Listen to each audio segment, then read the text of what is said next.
La comunicación gráfica nos ha acompañado durante toda nuestra historia. Pinturas rupestres, símbolos, escritura, arte. Pero aunque todo esto esté relacionado con lo que hoy conocemos como diseño gráfico, es muy difícil elegir una fecha en la que el diseño aparece tal y como lo concebimos ahora. Para no retroceder demasiado en la historia, hemos decidido comenzar desde finales del siglo XIX, un buen punto de partida para poder comprender los acontecimientos, principales corrientes y algunos artistas que han ayudado al diseño gráfico a ser lo que es en la actualidad. A finales del siglo XIX, la cultura occidental se enfrenta a profundos cambios a consecuencia de la revolución industrial y el desarrollo tecnológico. Las ciudades crecen convirtiéndose en urbes y los avances en la comunicación y el transporte hacen que fluyan más las ideas. La producción en masa de las industrias hace que el producto artesano pierda valor, pero en el Reino Unido llega la intención de devolver el valor al mismo por parte de William Morris y el movimiento Arts and Crafts. Pero el alto coste de producción revelaron la incapacidad de luchar contra los productos industriales. Aún así, su influencia fue importante en todos los ámbitos del diseño. Esta tendencia pasa al resto de Europa con el deseo de poseer un estilo propio que represente a los nuevos tiempos. Es así como nace el modernismo. El modernismo es un movimiento artístico que se desarrolló a finales del siglo XIX y principios del XX, periodo también conocido como la Belle Époque. La Belle Époque duró aproximadamente desde 1870 hasta el inicio de la Primera Guerra Mundial. El modernismo también se conoce como Art Nouveau, Jugendstil o Secesión, en función de su ubicación. Intenta fusionar arte y vida, influido por la filosofía de John Ruskin y William Morris. Además, rompe con anteriores movimientos como el historicismo, el realismo o el impresionismo. Utiliza elementos de la naturaleza para dar movimiento a sus obras, haciendo que el componente orgánico tenga un fuerte protagonismo. Algo que distingue a este movimiento es que sus autores trabajan varias disciplinas. Un arquitecto, por ejemplo, no solo diseña su edificio, sino también los muebles y adornos que contendrá. Es por esto que comienzan a aparecer objetos decorativos con la firma de su creador. Algunos autores de este movimiento son Alfons Mucha. Este pintor y artista decorativo checo es uno de los grandes exponentes del Art Nouveau. Su estilo, muchas veces imitado, es florido, y en sus diseños de línea sensual, la imagen de la mujer es siempre protagonista. Charles René Mackintosh. Lo sabemos, suena a ordenador de Apple, pero fue un arquitecto y diseñador nacido en Escocia en 1868 y uno de los máximos representantes del Modern Style en su país. En sus obras destacan las figuras geométricas y las líneas rectas y ascendentes. Peter Behrens fue pionero en el diseño de carteles, logos y fuentes, pero acabó buscando un diseño menos adornado, más pulcro y funcional que le permitiera la producción modular y en cadena. Sus retículas comenzaban con un círculo y un cuadrado que, multiplicándose o dividiéndose, se podían usar para cualquier diseño.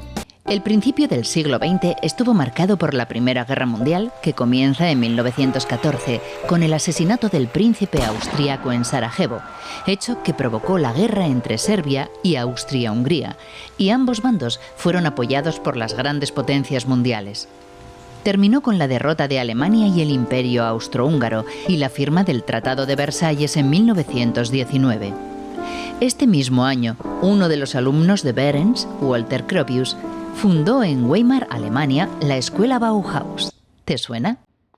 La Bauhaus fue una importantísima escuela que combinaba diseño, arte y arquitectura. Influidos también por el constructivismo, estudiaban la forma, el color, los materiales, la composición o el espacio, e intentó aportar valor estético al producto industrial para su resurgimiento después del conflicto. En 1925, la escuela se trasladó a Dessau, donde creció el interés en la parte más práctica del objeto.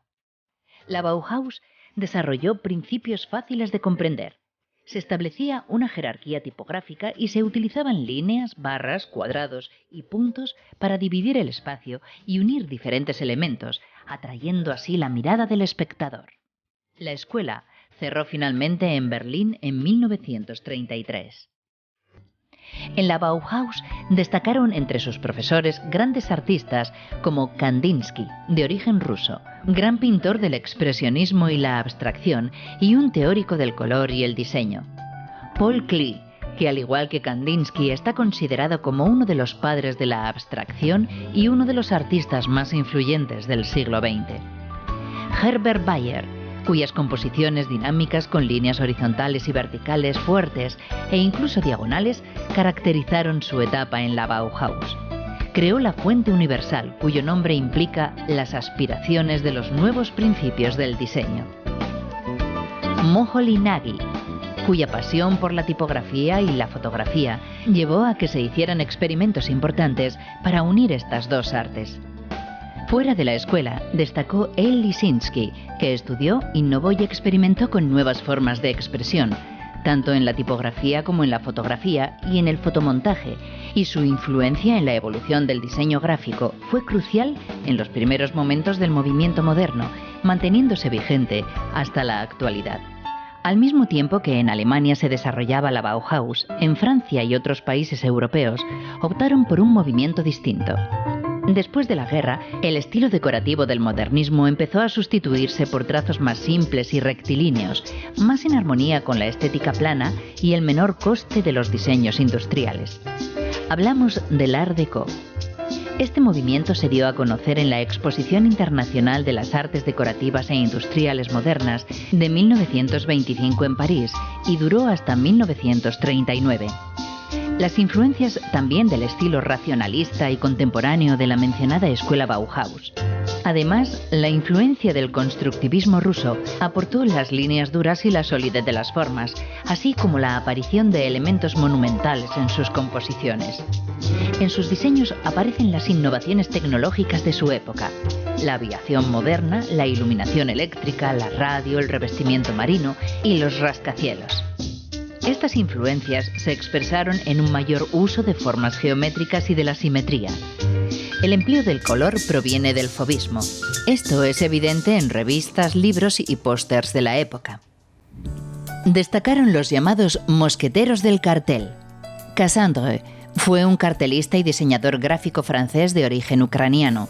En sus obras se puede observar la influencia de las vanguardias artísticas de la época de entreguerras del siglo XX. Sus carteles eran una síntesis perfecta y nunca antes vista de arte, texto e imagen. Lupot, que diseñó más de 60 carteles para impresores suizos, quienes le enseñaron las limitaciones y recursos de la litografía. Carlo, del que dicen que sus trabajos son creaciones artísticas absolutas y que en su obra se puede ver la constante utilización retórica. Colin, cuyo estilo era muy personal e imposible de categorizar. La precisión de sus retratos y la fuerza de sus carteles para grandes causas lo llevó a convertirse en un maestro de la comunicación visual. Durante las primeras décadas del siglo XX en Europa, varios diseñadores, muchos independientes del Art Deco y la Bauhaus, hicieron aportaciones significativas al diseño y aparecieron grandes tipografías como Gill Sans, La Futura, de Paul Renner, o el movimiento Isotype creado por Norat. Pero sin duda, la aportación más importante fue la que hizo Jan Tschichold, 1902-1974, con la nueva tipografía. En la Unión Soviética y en Alemania condenan el nuevo arte, y artistas como Gropius, Moholy, Nagy, Bayer, entre otros, deben emigrar, pero allí las corrientes conservadoras critican duramente estos movimientos nacidos en Europa. Aunque unos diseñadores estadounidenses reconocieron la vitalidad y la utilidad de las nuevas ideas traídas por los inmigrantes europeos. Tschichold fue el principal responsable del desarrollo de las teorías sobre la aplicación de las ideas constructivistas a la tipografía. Por medio de su folleto Tipografía Elemental y de su libro La Nueva Tipografía, explicó y dio a conocer la tipografía asimétrica a un gran número de impresores, cajistas y diseñadores. Para él, la tipografía simétrica era artificial porque no daba significado a las palabras. Él era partidario de los nuevos principios de diseño asimétrico dentro de retículas matemáticas y la distribución jerárquica de la información. Durante estos años, varios diseñadores sintieron su influencia, aunque tuvieron visiones muy personales y originales. se caracterizaban por ser diseños asimétricos y dinámicos con originales composiciones tipográficas. Destacaron, entre otros, Herbert Matter, de origen suizo, que fue pionero de los fuertes contrastes de escala y del uso de la fotografía en blanco y negro, combinados con símbolos y zonas de color. Piet Zwart, nacido en 1885 en Holanda, que se interesó por los fuertes contrastes que podía crear entre las formas de las letras y el espacio que las rodean para provocar ritmo y tensión en sus diseños. En Estados Unidos destacó Lester Beall, que en el provocador entorno de la depresión trató de desarrollar formas visuales directas y estimulantes. A menudo combinaba planos de color uniforme y símbolos elementales con la fotografía, buscando el contraste visual. En 1939 comienza el conflicto bélico más importante de la historia, la Segunda Guerra Mundial. El 1 de septiembre las tropas alemanas invaden Polonia, comenzando un conflicto que terminará en 1945 con el bombardeo de Hiroshima y Nagasaki. Pasada la guerra, el mundo prácticamente quedará dividido entre el bloque occidental y el comunista. Durante el periodo de guerra, tanto durante la primera como durante la segunda, muchos diseñadores encaminan su trabajo a motivar a la población para apoyar a su país en la guerra. Con la Primera Guerra Mundial, pero sobre todo tras la Revolución Rusa, nace el concepto de cartel político o de propaganda, motivado por la necesidad de los gobiernos de movilizar y manipular a las masas. El cartel bélico, principalmente durante la Primera Guerra Mundial, imitó muchas de las características de la publicidad de la época. Había carteles de tres tipos: los que animaban al reclutamiento, los que solicitaban recursos económicos y los que presentaban al bando oponente como un villano. La publicidad se llena de grises o de color, ya sea para desprestigiar al enemigo o para destacar los valores de la nación o de la propia guerra. Las ideas se presentan de una forma muy visual y comprensible para una mayoría analfabeta. Sin embargo, la aportación más importante en el terreno de este tipo de cartel se la debemos a los rusos, que durante la Revolución Rusa emplearon las bases gráficas del constructivismo para la realización de originales carteles que, a través de imágenes y bloques sólidos de color, animaban al pueblo a la revolución. De esta época podemos destacar la aparición de la figura del famoso tío Sam, creado por James Montgomery Flagg. Una de las figuras más destacadas del movimiento ruso fue Alexander Rodchenko, que usaba una geometría clara, colores llamativos, textos con siluetas, tipografías contorneadas y movimientos en la composición. La propaganda de la Segunda Guerra Mundial siguió en gran parte las líneas de la Primera. Hablaban sobre la importancia de la unidad nacional, la gloria del propio país, las atrocidades del bando contrario y la necesidad del sacrificio por un bien común. Sin embargo, en esta época los carteles han evolucionado. La imagen huye de la estética publicitaria, las figuras son más genéricas y muchos tienen un aspecto más tétrico. Mientras la mayor parte del mundo sufría las consecuencias de la guerra, surgirán dos grandes escuelas o corrientes en el diseño, una en Estados Unidos, llamada por algunos la Escuela de Nueva York, y otra encabezada por los suizos, denominada Estilo Internacional. Este movimiento tuvo dos epicentros, uno en Basilea y otra en Zúrich. El nuevo estilo de diseño gráfico, nacido en este país en los años 50, llegará a ser el predominante hasta los años 70 y una referencia imprescindible en la época actual. Influenciados también por el constructivismo y la Bauhaus, los diseñadores de este estilo definían el diseño como una actividad socialmente útil e importante y dejaban de lado la expresión artística y personal, buscando una solución más científica y universal. Sus tres pilares básicos son: la estructura basada en una retícula, la disposición de los elementos de forma asimétrica y el uso de tipografías sin serifa, y el uso de fotografía en blanco y negro. De esta forma, creaban un diseño claro y conciso. Destacaron en este movimiento Émile Rüder, que fomentó el espacio en blanco y la limitación en el uso de tipografías; Theo Ballmer, que destacó por su meticuloso uso de la retícula; Max Bill, Empleó fórmulas matemáticas y geométricas para crear diseños más potentes. Además, popularizó la tipografía Accident Grotesque. Joseph Müller-Bruckmann, diseñador suizo que encabezaba la escuela de Zúrich, y entre sus obras más influyentes se encuentran los carteles promocionales para conciertos de esta misma ciudad. A principios del siglo fue París, después Alemania, y a mediados del siglo fue Nueva York quien se convirtió en el centro cultural del mundo, y el diseño gráfico jugó un papel muy importante en ello. Esta época del diseño gráfico estadounidense, iniciada con fuertes raíces europeas durante los años 40, ganó reconocimiento internacional por sus originales puntos de vista en los años 50 y continuando hasta hoy. Mientras el diseño europeo era teórico y sumamente estructurado, el diseño estadounidense era intuitivo y más informal en su enfoque para organizar el espacio, y por eso dictaron su propia forma de diseño moderno. Se puso énfasis en la expresión de ideas y en la presentación abierta de la información. Se valoraba mucho la novedad en la técnica y la originalidad del concepto, y buscaban resolver los problemas de comunicación a la vez que satisfacer una necesidad de expresión personal. Lubalin la llamó la escuela estadounidense del expresionismo gráfico. De esta escuela destacaron Paul Rand, padre del diseño moderno americano. Rand demostró que incluso el más simple de los objetos lleva varias capas de significado.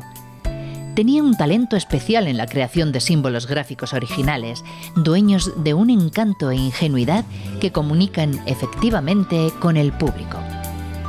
Saul Bass, muy conocido por sus créditos de cine y algunas de las identidades más importantes de Estados Unidos. Característico de su trabajo fue la simplificación de la forma hasta conseguir un poderoso símbolo gráfico que domina la composición. Su lenguaje gráfico, si bien minimalista, posee una gran calidad plástica, lograda con el uso del papel cortado a mano, pinceladas descuidadas o escritura manual. Los años 60 y 70 se caracterizan por un periodo de fuertes tensiones políticas entre los Estados Unidos y la URSS, iniciados después de la Segunda Guerra Mundial, la Guerra Fría. Derivará en varios acontecimientos importantes, como la carrera espacial o la Guerra de Vietnam.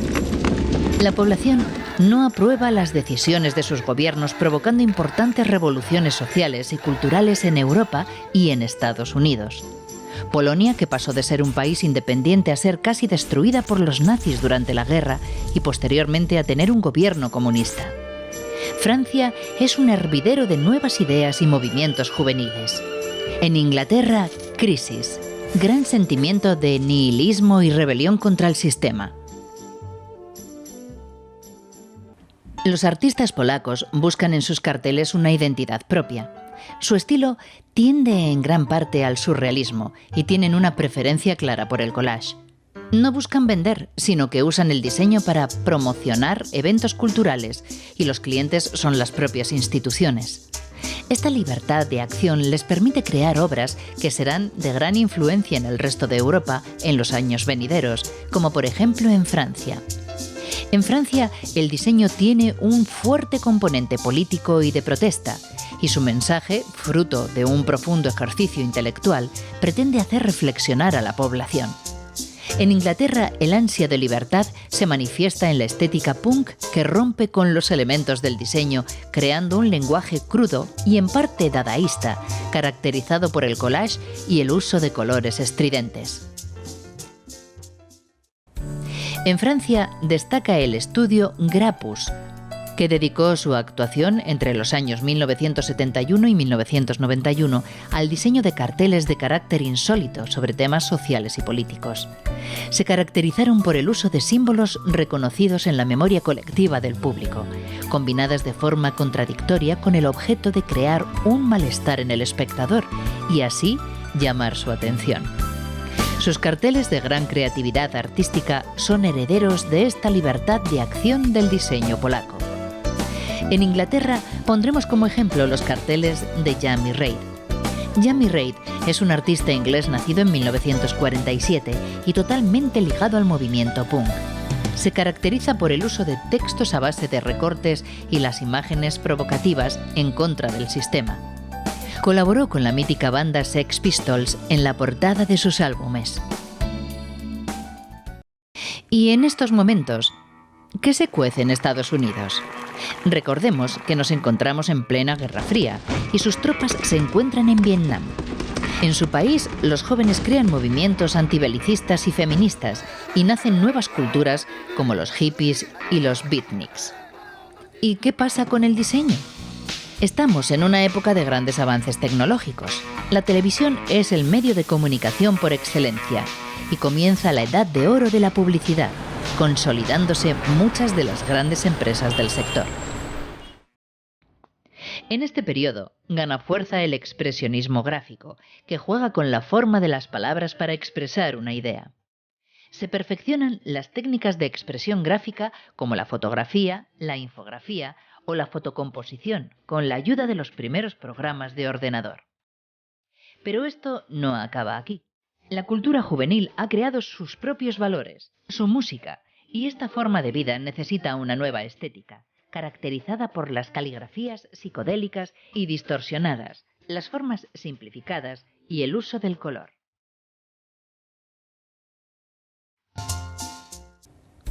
Dentro de este género encontramos a Milton Glaser. Sus obras durante los 60 utilizaban la línea negra de contorno y añadía después gran cantidad de color. Sus imágenes fueron imitadas muchas veces, pero él siempre consiguió soluciones innovadoras con sus diseños.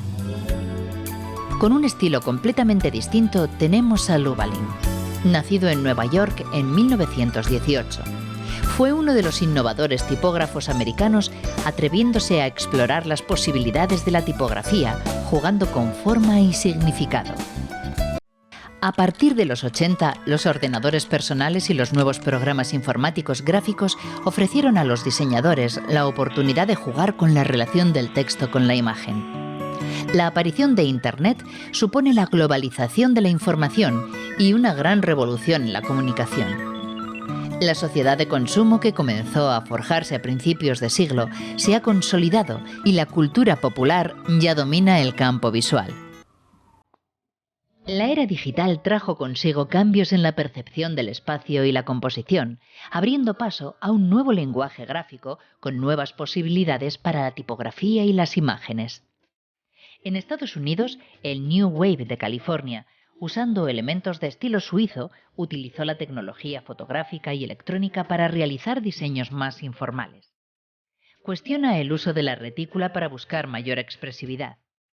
A pesar de romper con las reglas del estilo tipográfico internacional, el nuevo estilo New Wave mantuvo la letra de palo seco y el carácter geométrico y angular del diseño, lo que provocó que muchos lo considerasen una evolución en vez de una ruptura. Gana poder la fotocomposición y la unión entre texto e imagen. Wolfgang Weingart, padre del nuevo estilo, que partiendo del estilo suizo, comenzó en los años 70 considerando que el texto pulcro y ordenado no servía de mucho si no despertaba el interés del espectador al leerlo. Apostaba por la expresividad para mejorar la comunicación, realizando ciertas modificaciones en la letra. Destaca April Greyman, reconocida por ser de las primeras diseñadoras en incorporar el ordenador como herramienta de diseños. Su concepción del diseño concibe la página como si ésta fuera un espacio tridimensional, donde los elementos se mezclan felizmente, sin jerarquías y en un complejo orden. Otro diseñador que ha destacado al final del siglo es Neville Brody, diseñador y tipógrafo inglés. Su trabajo revolucionó el diseño editorial con el uso atrevido del espacio en blanco, fotografías impactantes, unida a una tipografía transgresora de cualidades plásticas que llegó a transformar en símbolos abstractos.